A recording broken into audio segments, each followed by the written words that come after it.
Hey everybody, and welcome back to my channel, where today we are going to be doing my February wrap-up. So we're going to talk about everything that I read in the month of February. Now this wrap-up is going to be a little bit different than I've done in the past. Essentially, I am going to do wrap up, like kind of mini wrap ups throughout the month, and then just put all of the clips together and you should have it all in one video. So right now I'm going to wrap up the first 4 books that I finished in the month of February. And we are going to start with Take the Lead by Alexis Daria. So, Take the Lead is an adult contemporary romance where we are following our main characters of Gina and Stone. Gina is a professional dancer on a reality TV show that is essentially Dancing with the Stars. Stone is also a reality TV star, but kind of one where he's in the Alaskan wilderness, and he is going to be partnering with Gina. Gina really, really wants to win this season, and honestly, actually, her job may depend upon winning this season. And so she just has to get Stone to actually really try, and the story goes from there. I actually really enjoyed this. I thought Gina and Stone were great as characters. They felt very distinct. They had their own, strengths and challenges, and I really liked that they each had their own personal problems that they were working on, and it just felt really well integrated into the overall storyline, even as they are also trying to figure out how to make a relationship work. There was one thing I did not necessarily appreciate, and that is that there was a heavy emphasis on the size difference between these two characters, because Stone is pretty big and Gina is much shorter. That emphasis does die off after the first 50 to 100 pages, but it was a little bit irritating at the beginning. I love the fact that this is part of a dance competition. And it was funny because I loved all of that part of it, and I kind of wish we had gotten more dance stuff, but I also recognized that it might have been a little bit too much if we had gotten any more. But it was fascinating, and I really liked following those aspects of it. I really thought that the balance of the different plot points was actually really nice. One of the things that I struggle with the romance genre is that we can see these problems coming a mile away. The characters have put certain events in motion, and now us and them are just kind of stewing in the tension before it all goes to hell. And sometimes authors will let you stew in that tension for 50 pages, and I hate that. This book did not do that.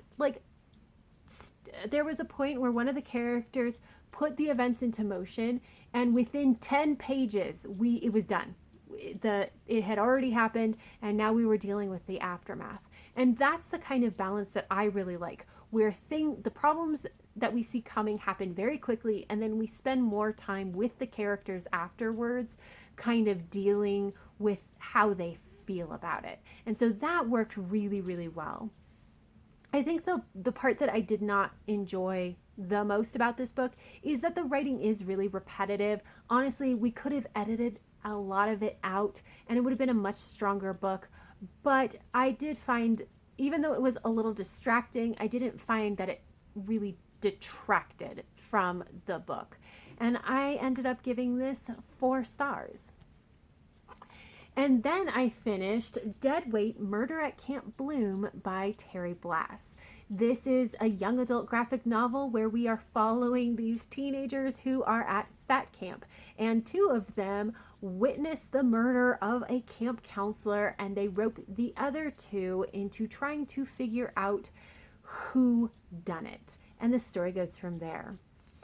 There's a lot about this that I actually really loved. I loved the murder mystery. It took a little bit to get into it, but once we did, I was all in. I loved the twists and turns. I loved how these teenagers were trying to solve it. They went about it in a very logical way, but they weren't they're not totally successful, right? Because there's a lot of information they don't have, and they're teenagers.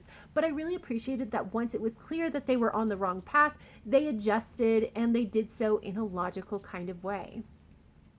I thought that when the big reveal of who done it came out, I thought it was realistic, and even if it was a little bit sad, and it was just really fascinating. I definitely did not guess who done it. Now, that's probably the strongest part of this book. Unfortunately, the character development is lacking. It's a graphic novel and it's only 160 pages, but it's hard because like I don't feel like I knew any of these characters. And even now, I cannot tell you a single name of any of these teenagers because I just didn't connect with them because I didn't know anything about them. They really were just there to solve this mystery, which is a little bit sad. Also, I will say, I know that the description of this is like going to be a red flag for a lot of people, but I will say there is no fat phobic content in this. I actually got this as a recommendation from Shannon McGuire, who is very sensitive to fat phobic content, and she vouched for it as well. But what I will say is that I did feel some amount of tension waiting for the fat phobic content to come, even though it never did. And I will also say that as somebody who has worked really hard to learn a lot about things like diet and health and all of this stuff, and with a very deep understanding that like diets generally don't work, it was a little bit distressing to see these kids at a fat camp at all and discussing, their weight and how they want to lose the last 10 pounds. So for me personally, that aspect of it didn't quite work. Now, I'm not the intended audience, and I'm really happy that this is out here. It's just one of those where like I loved certain aspects of it, but the other parts of it kind of kept me from fully enjoying it. So I ended up giving this 3.5 stars. And then I read The Priory of the Orange Tree by Samantha Shannon. So The Priory of the Orange Tree is an adult epic fantasy standalone. It's a chunker, but it is a standalone. And essentially, it's like every other epic fantasy and not easy to summarize, but essentially we're following these 4 main characters as they kind of go through their life, and it becomes very clear that something is a brewing. And so they try to figure out exactly what's going on and how they can maybe prevent some of these negative things from happening. And the story goes from there. I know, super vague, but that's like epic fantasy does not summarize well. I have already done a full-length review for this book, so I will go ahead and leave that down below. But essentially, there's a lot of things that I can critique and say it should have been done better, but there was nothing that was bad, and a lot of it was not even bad enough to detract from my enjoyment of this book. So for example, the world building was not terribly unique. I wish that we had a little bit more uniqueness about it, but there were a number of interesting aspects to it. But there was so much that we had to learn that I did occasionally find it to be overwhelming. Like the characters themselves, a lot of them are somewhat underdeveloped, except like I really liked Ede, and I found her to be this really fascinating, really well-developed character, but like everybody else was kind of underdeveloped somewhat. And even to the point where some of them, I wasn't sure why they were there or why we were following them, which is unfortunate. The plot is pretty standard in many ways, but in others, it's not. It's absolutely fascinating. And there is this kind of subplot that we're going on where essentially these characters are trying to figure out exactly what happened 1,000 years ago, because they know that that's when the saint was alive, which is like the person in charge of like who started this main religion for the West. But the saint was alive and his wife, and there were dragons that got like kind of shut away in prison. There's a lot of things that happened in the like 1,000 years ago, but we don't know exactly what happened 1,000 years ago, even though people think that maybe they do know. And so one of these subplots is to kind of really track down that truth. And I found that to be the most fascinating part about this book. I absolutely adored it, and it kept me coming back. So even though like the plot itself, like the main plot was maybe not as original. I really liked that aspect of the subplot. So I actually really enjoyed it. So even though I have these critiques, I did enjoy it. I ended up giving it 4 stars. And then we have The Worst Best Man by Mia Sosa. And so this is an adult contemporary romance where we're following our main character of Lena. Lena is a wedding planner who got stood up at her own wedding, and the bad news was delivered by the groom's younger brother, who also happened to be the best man. Now, fast forward to present day, Lena is trying to land this very lucrative job that would kind of take her wedding planning business to the next level. And as part of the interview process, she has to work with the younger brother, Max, to put together her application materials. And so she she has to figure out how to make this work, even as sparks fly. And the story goes from there. I DNF'd this book. I DNF'd it at page 54 because honestly I found the writing to be very emotionally flat. Also, it was a dual perspective and I did not like the younger brother. This is actually one of those times where I could have used a single perspective and I think it would have been better for me. Also, I will just say that like I'm not a huge fan of that thing where you date a sibling of somebody you've already dated.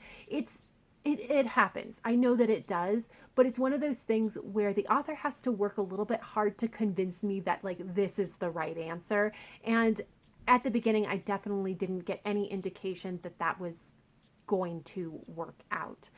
And I am a little bit sad about this simply because I had heard really great things. And also Lena is Brazilian American. And so I was really hoping to get like into that cultural aspect for her. But yeah, I just could not get on with this book and I DNF'd it. So that is it for my first 4 books. So apologies for the last clip, at least how it ended. I don't know after editing how painfully awkward it's going to be, but it was painfully awkward to film because I clearly started filming without having any idea how I was going to end the clip. So hopefully I have it figured out and it won't be so bad going forward. But I just wanted to apologize real quick before we dive into the next chunk of books. So we are going to go ahead and talk about Spin the Dawn and Unravel the Dusk by Elizabeth Lim. These are the 2 books in the Blood of Stars duology, which is a young adult fantasy retelling of Mulan. And so in this book, we are following our main character of Maya, who is part of a family of tailors. And just because of the gender politics at the time, she can never actually be a tailor. So when her father is summoned to the palace to compete in a competition to be the imperial tailor, Maya goes ahead and disguises herself as a boy and goes in his place so that maybe her skills as a tailor will be recognized. So, this is going to be a little bit difficult to talk about, which we'll get into, but we're going to mostly talk about Spin the Dawn first. So first off, these books read younger. They are on the very young side of YA, maybe even as young as middle grade. The other thing to know is that even though this is technically a fantasy retelling of Mulan, it actually reads more like a fantasy romance that is inspired by Mulan, at least the first book.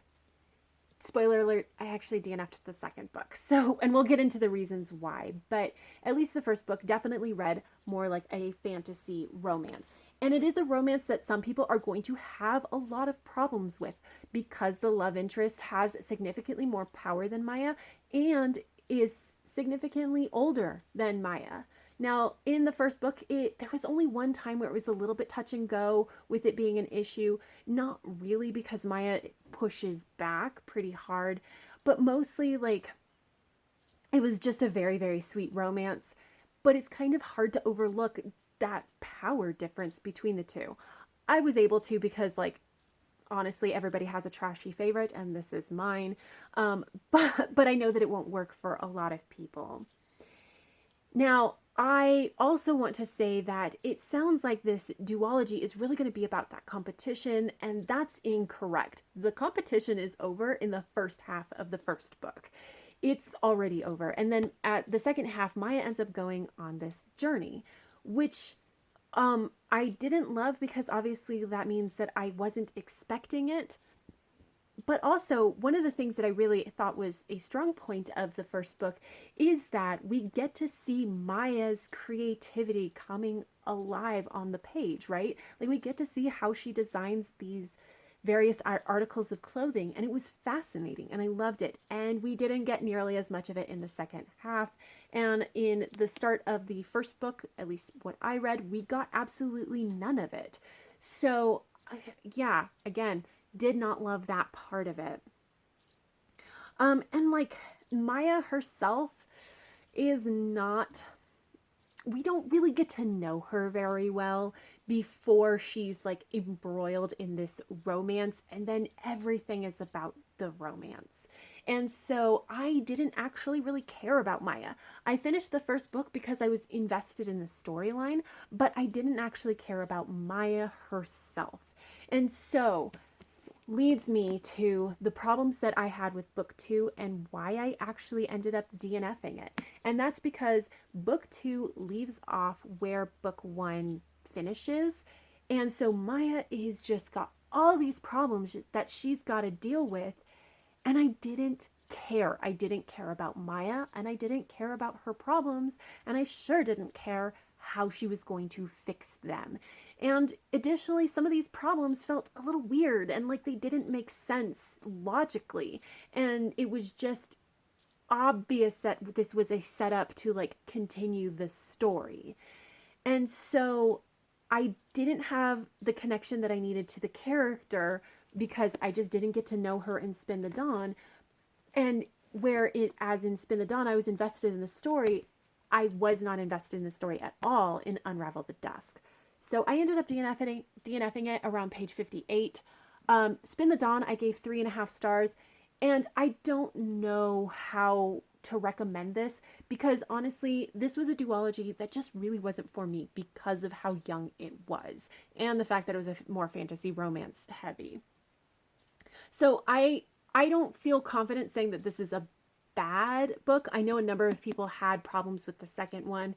So that's not just me, but like, I don't want to sit here and say, no, it's nobody should read this when it was clearly just not for me. So very unfortunate. And then I went ahead and picked up The Lady's Guide to Celestial Mechanics by Olivia Waite. This is the first book in an adult historical romance series, and in it we are following our main characters of Lucy and Catherine. Lucy is the daughter of and former assistant to a very famous astronomer who has recently passed away, and she's trying to figure out how she's going to continue on in the field of astronomy when like no one wants to hire her because she's a woman. And then she receives a correspondence from Lady Catherine, who is reaching out to say, hey, I have this very important French manuscript that needs to be translated. Do you know anybody? So Lucy packs her bags and presents herself at Lady Catherine's house in the hopes that she will be picked to be the translator of this text. And the sparks fly. So this is a romance that for the most part worked really well for me, but I never fully connected with. So let's start with the good. I really liked Lucy and Catherine. I just loved how they were their characters like were portrayed and how they interacted with each other. Sometimes it did feel like we were really shoving them hard into like opposites attract, but it was mostly okay. I really liked their relationship. And I really appreciated that they each walked in with like differing levels of understanding of themselves and experiences in relation to being in a sapphic relationship. Because Lucy walked in actually knowing she prefers women and already having experience being in a relationship with another woman. Whereas Catherine was married to a man and just never questioned. And so she needs the time and space to be able to examine her feelings to figure out, you know, how she actually feels about women. And I really appreciate that kind of storyline because that's a really, really common story for bisexual women. I like their relationship was interesting and it did have some minor issues, but nothing really major. So I never really felt any tension there, which kind of led me to feel like the romance storyline was a little bit thin, which would have been okay because usually when that happens, you just rely more heavily on the secondary storyline. And I like the secondary storyline where Lucy's trying to figure out how to stay in astronomy and Catherine's trying to figure out what she wants to do at all. And I like how this secondary storyline and the romance ends up weaving together. It was done really well, but also the secondary storyline felt thin to me as well. And so because of the thinness of both of those storylines, it just left me wanting more. I think that if I had known walking in that this was going to be a little bit more fluff than substance, I would have done better. But because I was kind of expecting a little bit more of a strong storyline, yeah, I just ended up wanting more. So it's good, but didn't quite work for me. I ended up giving it 3.75 stars. I am interested in reading more from Olivia Waite, but maybe not exactly in this series. And then the last book we're going to talk about in this update is Ceremony in Death by J.D. Robb. This is the 5th book in the In Death series, and the In Death series is an adult science fiction murder mystery series where we're following our main character of Eve Dallas, who is a homicide cop, and we just kind of follow her on her more interesting cases. In this book, there is a cop that seems to have died from natural causes, only there's multiple things that happen that lead Eve to think that maybe there's reason to investigate, let's say. And the story goes from there. And I DNF'd this around page 78. And it just wasn't for me. So Eve starts investigating, and the cop was working on a case where his granddaughter was involved, and it very quickly went to satanic cult. And I think that I was supposed to feel like scared or uneasy or worried or something. And I felt nothing. I just kind of wanted to roll my eyes at the silliness of it. And then we met the cult leaders, and they were just massive stereotypes that I hated. I was so angry at this. And Eve herself is incredibly intolerant of other beliefs. She is belittling of the Satanists, and she's making fun of her aide for even being open to the possibilities. And I was just like, no, I don't need to read Eve being a jerk. I don't need to read this whole stupid satanic cult plot line. It's just not for me. I don't want this. And so I DNF'd it around page 78. And on to the next set of books, starting with A Natural History of Dragons, a memoir by Lady Trent by Marie Brennan. So this is the first book in the Memoirs of Lady Trent series, which is an adult fantasy series. And in this book, we're following Isabella, who is later known as Lady Trent. And she is discovering her passion for dragons and going on her very first scientific expedition. And I loved this book, mostly for Isabella herself, because she is a great character within the story. She is pretty young. She feels young. She's impulsive. She thinks she knows best.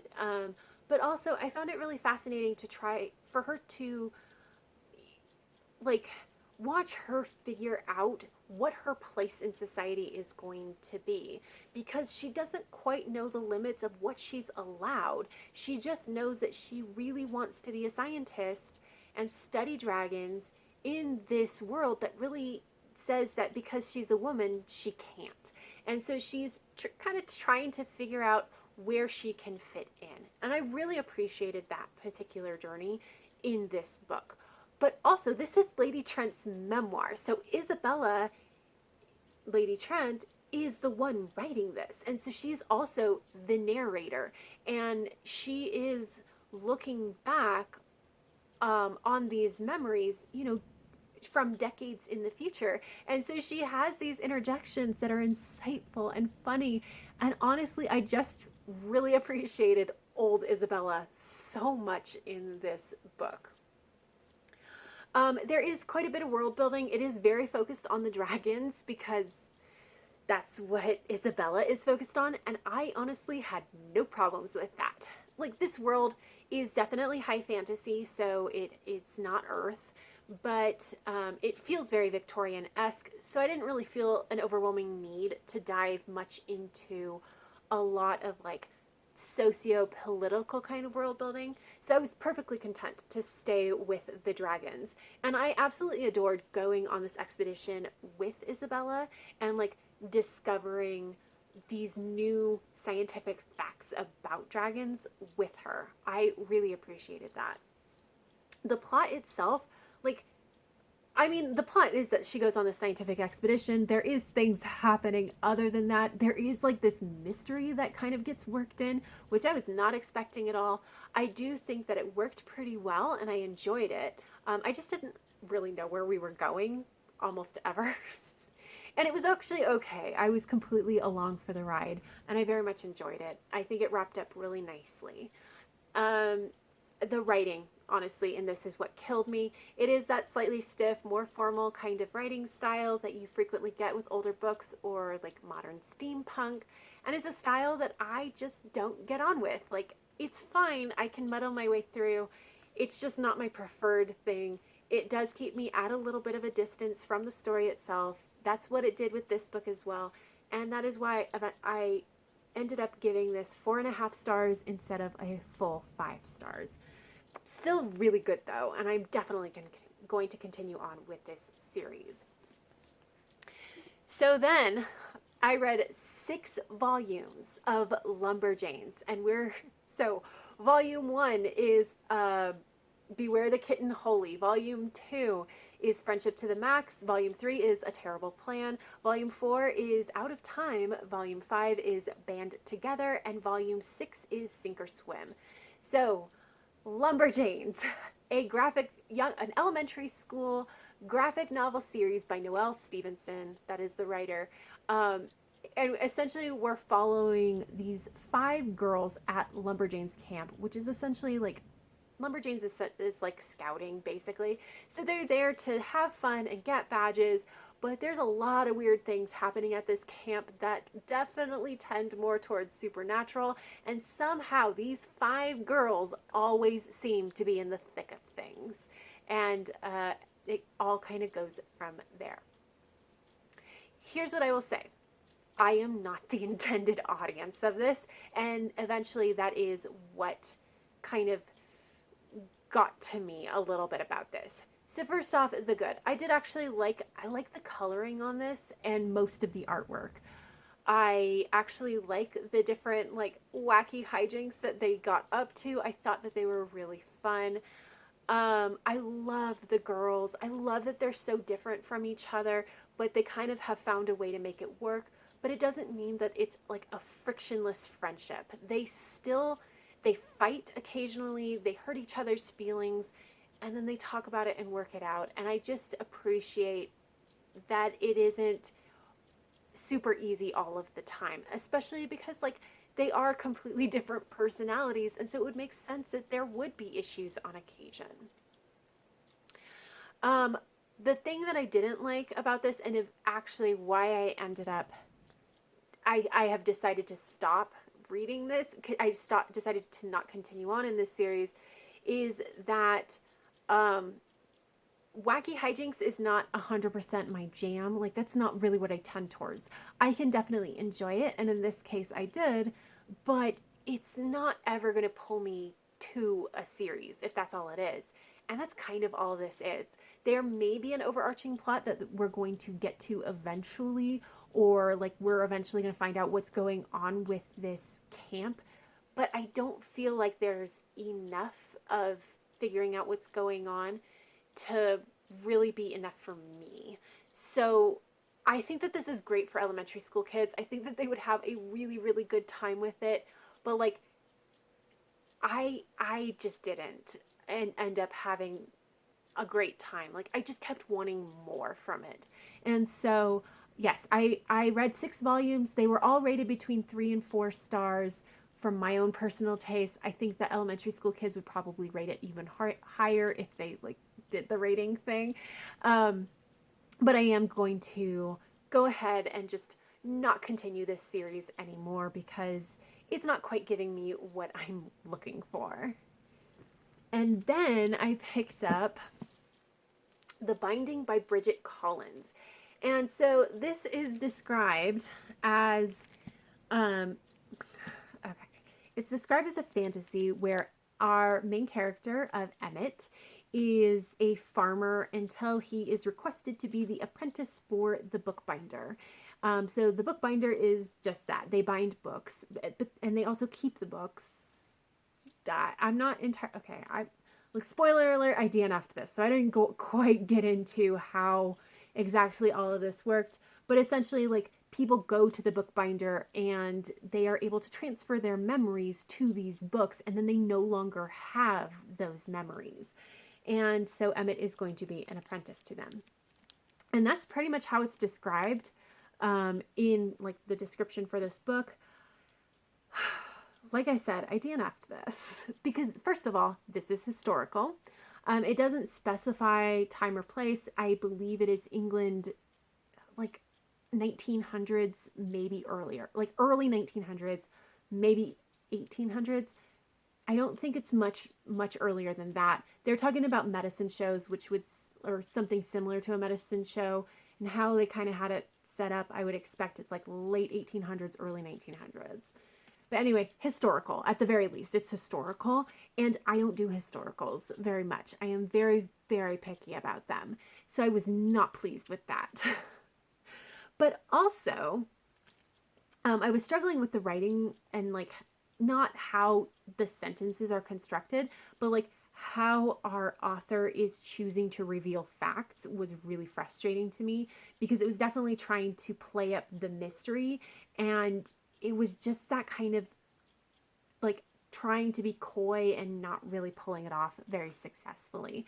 So I was getting frustrated with that. And then I went on Goodreads to look at reviews to see if it was going to get better. And I found out this is actually a romance. And I was like, a male romance. And I was just like, okay, but what about this, like, fantasy aspect with the bookbinding? And what a lot of people who were critical of this book said, actually, that's just not a very large part of the book. Like, it's more of the frame for the romance than it is that's what the book is mainly about. And I was like, that's not what I wanted from this. I don't, again, not a huge fan of historicals. And so I just decided to go ahead and DNF it, because I don't think that there's going to be anything for me in this book. 18 pages. I made it 18 pages.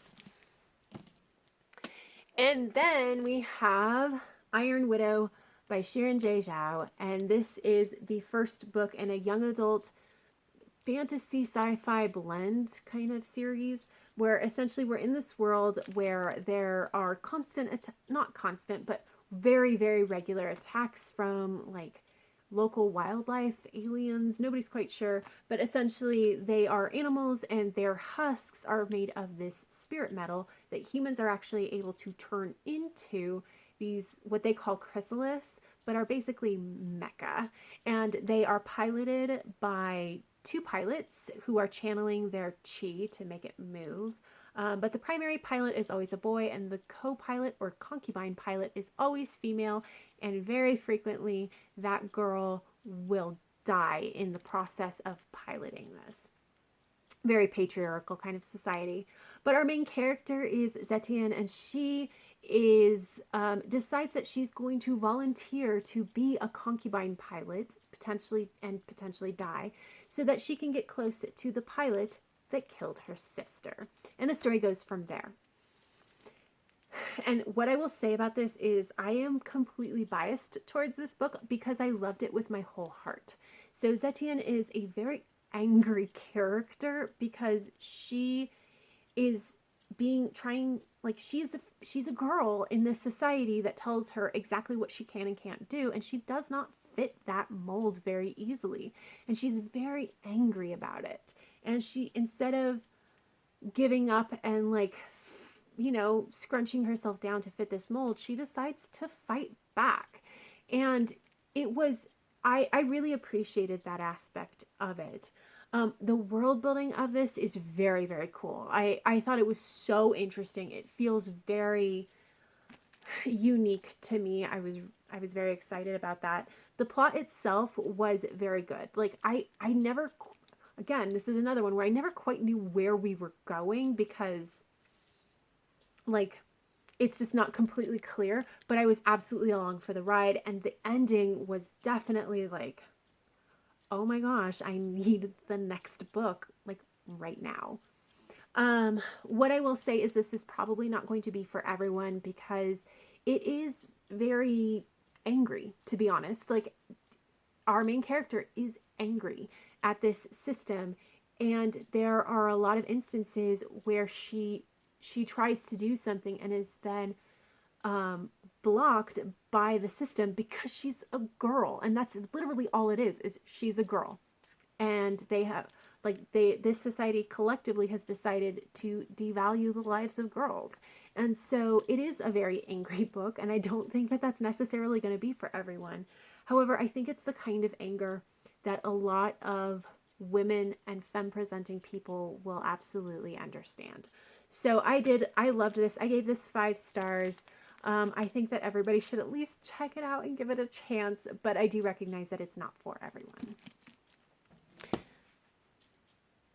And on to the last chunk of books, we are going to start with The Deep by Rivers Solomon. So this is an adult novella. I'm not entirely sure how to classify the genre. It could be like fantasy or folktale or possibly even horror.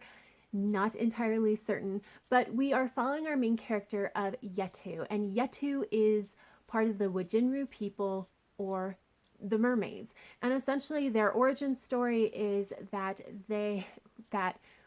when pregnant slaves were thrown overboard, the unborn child became a mermaid, and they all kind of came together and formed a community, one people. And so that's a really traumatic way to start a people. And so within this culture, they have, like, the vast majority of the population is not really good at long-term memories. So they don't actually really know that this is how their people came to be.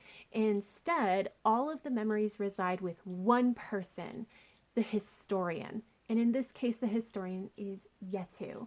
But the historian, they have every single memory from the Wajinru people for centuries, and they carry it all and share with the community once a year. Yetu is the historian. She has the physical capability to hold on to all these memories, but she doesn't really have the constitution. And so she is not entirely certain how she can proceed in the future. And the story kind of goes from there. This is a really interesting book, bringing up a lot of interesting questions, especially related to like generational trauma and how do you remember these events because they're part of your history, but remember them in a way that doesn't continue to cause trauma in the generations to come. How do you handle that, especially with, again, something so traumatic, as well as like, is it all on one person, and is that fair? And like, a lot of interesting questions kind of around this idea of remembrance and history, and how to do that in a way that's not going to cause further harm. And I actually really liked this. Sometimes the questions that were being asked were kind of asked and not really explored in any kind of depth, which I'm not surprised about because this is a novella. But I really appreciated that the questions were asked. I really like that this existed.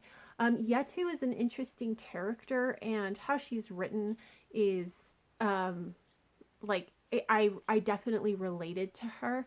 The thing that I had the most problem with in this book is actually the writing style. So the writing style is something that I had to work a bit to kind of parse out the sentences and what they were trying to say.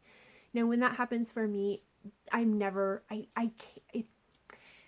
when that happens, it always keeps me at a distance from the book, and so I don't ever connect with it because I can't fully immerse myself in it. And so because of that, like, I liked this book. I didn't love this book, but I am happy that it exists out in the world, and I ended up giving it 3.75 stars.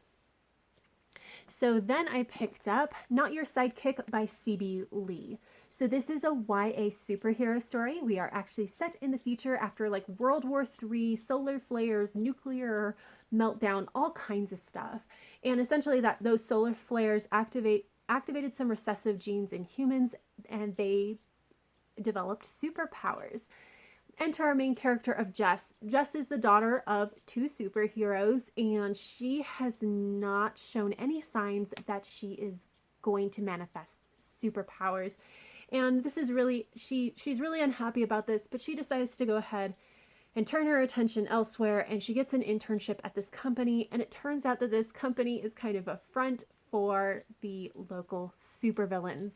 Only as she continues to work for them, she realizes maybe villains is not an accurate description. And the story goes from there. And what I found is this is adorable. This is kind of exactly what I wanted from a YA superhero book, where it doesn't take itself too seriously, but it's also not super wacky hijinks or having to force the reader to suspend disbelief too hard. It was just really enjoyable. And I liked the fact that they're teenagers, and so they're not necessarily going to be like super great at like secret identities. It was so funny because I'm sitting here going, my babies, you are so bad. Like you're I guess it's not bad, but you're just not good at like doing the secret identity thing. So like the readers kind of kind of what's going on. Occasionally it was frustrating because Jess is super oblivious, and I'm like, darling, you need to be just a little bit more curious about what's going on. But it really didn't hinder my enjoyment, and honestly, it felt much more realistic for teenagers. I think that it just got a really good balance with what's going on with like the characters as teenagers and their concerns with like trying to live in this world with superheroes, especially Jess, who has superhero parents. And I think that the balance was just really good. I liked the plot. It kind of emerged slowly, but I like what we were getting with it. And it definitely sets up for some interesting places to go in the next couple of books. And yeah, like I was, and then of course the world building. I really love this idea that we're so far in the future, and that so much like stuff has happened. I'm really fascinated to kind of, hopefully we can get out of Jess's little town and kind of explore a little bit more of what's going on in, they call it the collective, but it's Canada, US, and Mexico all banded together. So yes, I'm really excited about this. And it also has really good representation. Jess is half Chinese, half Vietnamese. This entire town has a very large Vietnamese Chinese population. And there's also a good amount of queer representation in here too. Jess is bisexual. She's got a friend who is trans. There is other people. There are other things that I don't want to mention in case I accidentally spoil anything, but it is a good amount of queer representation as well. So I really appreciated this. I'm definitely going to continue on with this series, and I end up giving it 4 stars. And then I picked up Pumpkinheads by Rainbow Rowell. This is a young adult romantic graphic novel, and we're following our main characters of Josiah and Deha, and they have been working at this pumpkin patch for the last 3 or 4 years, and they work together at the Succotash hut. And Josiah has been pining for this girl every season for the last 3 or 4 years, and he has never talked to her. So Deha basically is just like, you are going to go talk to her. This is the last night at the pumpkin patch of our senior year. You're going to go talk to her.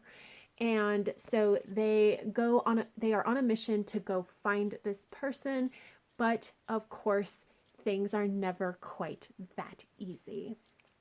And the story goes from there. And this was adorable. It was just like, once you get into it, you're like, oh, I kind of know where this is going to go. And it's not surprising, but it is still enjoyable to follow along. It is still very cute.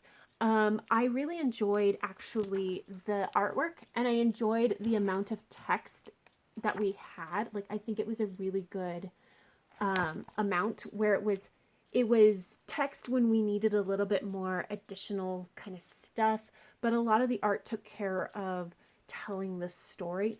I don't know. I just think it was a really, really nice balance. And the only issue I had was that there were a lot of hints that were just kind of like, they were heavy-handed. They were very heavy-handed. So it was like, oh yeah, like 30 pages in, I was just like, I know what's going to happen. And I wasn't wrong. But it was still enjoyable to read. It was very quick, and I do not regret picking it up. But I ended up giving Pumpkinheads 3.75 stars. And then the last thing that I picked up in February is An Atlas of Extinct Countries by Gideon Defoe. And so this is a nonfiction book, exactly like it says on the title. It's talking about countries that have gone extinct. And essentially our author has put together some countries, and for each country it lists some basic facts, like when it was in existence and population and where it is and all of those kinds of things. And then there's a short essay that kind of gives more of the details of how the country came to be and how it went extinct. I DNF'd this book because the writing style wasn't for me. So the author has like a little bit sly, a little bit sarcastic kind of humor. And I would not call this lighthearted, but it does come through. And I don't generally love that. And then also there's footnotes, and footnotes are very hit or miss for me. And in this instance, the footnotes that were there, I thought didn't need to be footnotes. They could have just been included in the essay. And because they were footnotes, they were much more disruptive to my reading. So I realized that between those two things, I wasn't necessarily going to enjoy reading this whole book. So I went ahead and just DNF'd it. I do think that the concept is fascinating. And I will say that I only read the introduction and the first essay. And that first essay, it was not a super in-depth look with a ton of details. It's much more of an overview. And so I think if you were to walk in and you're okay with that writing style, and you know that it's going to be more of an overview, this could be a very enjoyable read. But it just wasn't for me, so I DNF'd it. And that is it. That is everything I read in February. Read and DNF'd. I attempted so many things. I am almost positive that there's no way I can top, and any other month is going to top February. I think this is probably going to be my best month of the year. I just did not expect that to happen. But we only have one more thing to do, and that is to talk about the points that I received that go towards my goal. So just running through it real quick. Take the Lead, it gave me 2 points because it was a romance. Dead Waite, Murder at Camp Bloom, gave me 2 points because it's a graphic novel. The Priory of the Orange Tree gave me 1 point. The Worst Best Man also gave me 1 point. Spin the Dawn gave me 3 points because it was number 10 on my Goodreads TBR when I picked it up. The Lady's Guide to Celestial Mechanics also gave me 3 points because it was also number 10 on my Goodreads TBR shelf when I picked it up. Ceremony and Death gave me 1 point. Unravel the Dusk gave me 1 point. A Natural History of Dragons gave me 2 points because it was number 22 on my Goodreads TBR shelf. Lumberjanes volumes 1 through 6 each gave me 2 points for a total of 12. The first one because it's a graphic novel, and the subsequent 5 more that I read because they were books in a series that I was currently in the middle of.